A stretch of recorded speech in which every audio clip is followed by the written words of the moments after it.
కేదార్నాథ్ ధామ్లో ఒక్కసారిగా వందల సర్పాలు కనిపించాయి. అన్ని సర్పాల గుంపు అసలు అక్కడకు ఎందుకు వచ్చింది? అసలప్పుడు ఏం జరిగింది? ఈ సంఘటన వెనుకున్న రహస్యమేంటి? భగవంతునికి భక్తునికి మధ్య అపారమైన భక్తి ఉన్నప్పుడు ప్రపంచంలో ఏ మూలన ఉన్నా కూడా తనకు నచ్చిన భక్తుడిని తన దగ్గరకు పిలిపించుకుంటాడు. కానీ భక్తుడు నీతిమంతునిగా నటించి ముసుగు తొడుక్కుని దేవుని దగ్గరకు వచ్చినా కూడా ఆ దైవం మాత్రం కనిపించదు. ఖచ్చితంగా దేవుడు భక్తుడిని పరీక్షించాకే దర్శనమిస్తాడు. ఆ మహాదేవుడి మహిమను తెలుసుకోవడానికి ఆయన భక్తులందరూ చివరి వరకు ఈ వీడియోను చూడండి. ఎందుకంటే ఇలాంటి అద్భుతం సంవత్సరానికి ఒకసారి జరుగుతుంది. వీడియోలోకి వెళ్లే ముందు మహాదేవు యొక్క నిజమైన భక్తులు ఈ వీడియోను లైక్ చేసి కమెంట్ బాక్స్లో జై శ్రీ కేదార్ అని రాయండి. 55 ఏళ్ల వయస్సున్న పుష్ప అనే వృద్ధురాలితో ఈ సంఘటన అనేది స్టార్ట్ అవుతుంది. చాలా ఏళ్లుగా చార్ధామ్ని సందర్శించాలని భావించింది పుష్ప. అయితే తన భర్త చనిపోవడంతో పిల్లలను ఒంటి చేత్తో ఒంటరిగా పెంచింది. ఒక వ్యక్తిలో త్యాగభావన ఉన్నప్పుడు మాత్రమే మహాదేవుడు స్వయంగా వాళ్ల కోరికను నెరవేరుస్తాడు. పిల్లల కోసం తన జీవితమంతా త్యాగం చేసిన పుష్ప సహనానికి ప్రతిఫలంగా తన బిడ్డకు ఒక పెద్ద సాఫ్ట్వేర్ కంపెనీలో ఉద్యోగం వచ్చింది. ఆ తర్వాత తన సొంత ఖర్చులతో తన తల్లిని చార్ధామ్కు పంపించాడు. ఈ ప్రయాణం పుష్ప ఒంటరిగా వెళ్తోంది. యమునోత్రి గంగోత్రి ధామ్ను సందర్శించిన అనంతరం ఆమె కేదార్నాథ్కు వెళ్ళింది. చార్ధామ్ ప్రయాణం కొద్దిసేపటి క్రితం ప్రారంభమైంది. ఇలాంటి పరిస్థితుల్లో భక్తులు భారీగా తరలి రావడం, పిఠీలు, పల్లకి మోసేవాళ్లు, గాడిదల డ్రైవర్ల పని బాగా పుంజుకుంది. ఎందుకంటే యాత్రికుల హడావిడి ఎక్కువగా ఉంది. దీంతో వాళ్లకు డబ్బులు కూడా బాగానే వస్తున్నాయి. పుష్ప వయస్సు రీత్యా కాలినడకన వెళ్లలేక ఆమె పీటు కానీ పాల్కీ ద్వారా కానీ కేదార్నాథ్ ధామ్కు చేరుకోవాలని నిర్ణయించుకున్నారు. కానీ పల్లకి ఖరీదు చాలా ఎక్కువ అని చెబుతున్నారు అక్కడి వాళ్ళు. దాంతో చాలామంది వెళ్లలేక వెళ్తున్నారు. ఆ తర్వాత నేపాలీలా కనిపించే ఒక వ్యక్తి వద్దకు వెళ్ళి రాను పోను ఎంత అంటూ అడిగింది. దానికి 8,000 డిమాండ్ చేసింది. కొంచెం ఆలోచించిన తర్వాత పుష్ప అతనితో కలిసి కొండ మీదకు వెళ్లడానికి రెడీ అయింది. కేదార్నాథ్ ధామ్లో చాలామంది వీపుపై బుట్ట కట్టుకుని ఆ బుట్టలో మనుషులను కూర్చోబెట్టుకుంటూ పైకి కిందకి ఎక్కుతారు.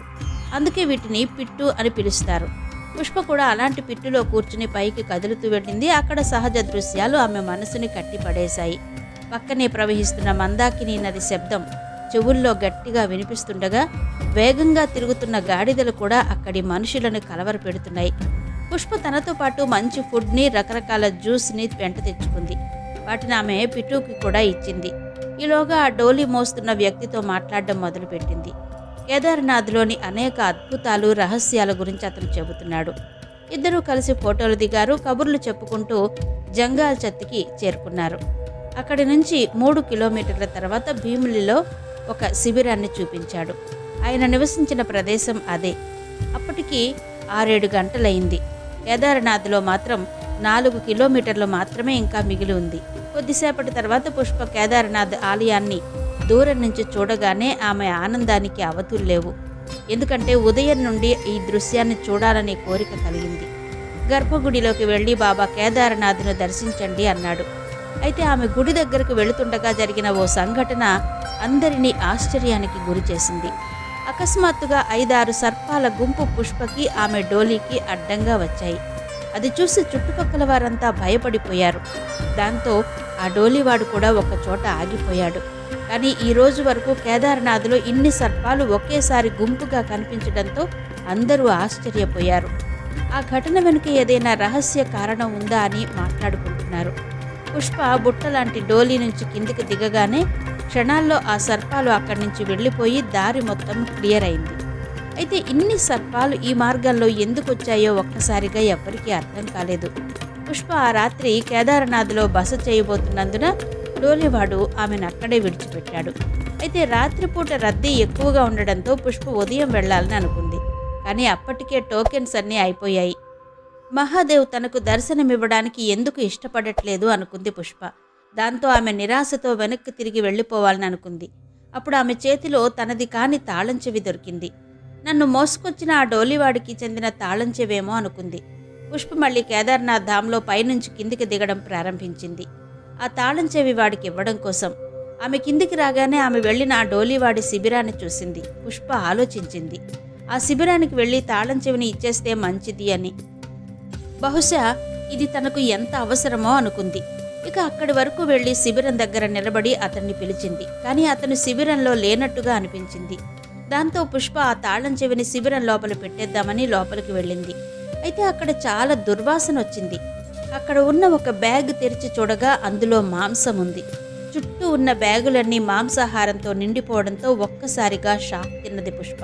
అక్కడి వాతావరణం చూశాక ఆమెకు గూస్ బంప్స్ వచ్చాయి. 4 ధామ్లలో ఒకటిగా చెప్పబడే ధామ్లో ఆమె ఉంది. కానీ అటువంటి పవిత్ర ప్రాంతంలో ఇలాంటి తప్పులు ఎందుకు చేస్తున్నారు అని ఆమె అనుకుంది.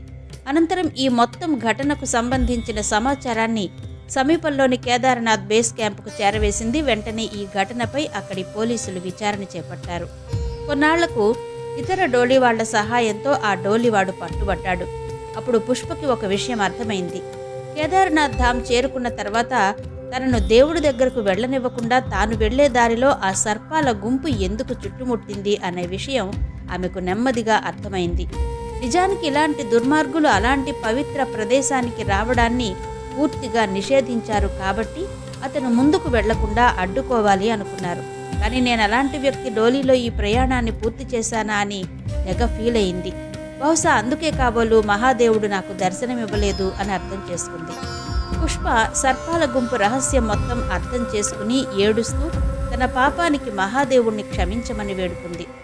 అప్పుడు మహారాజ్ అనే మహర్షి పైనుంచి కిందికి దిగి వస్తూ కనిపించాడు.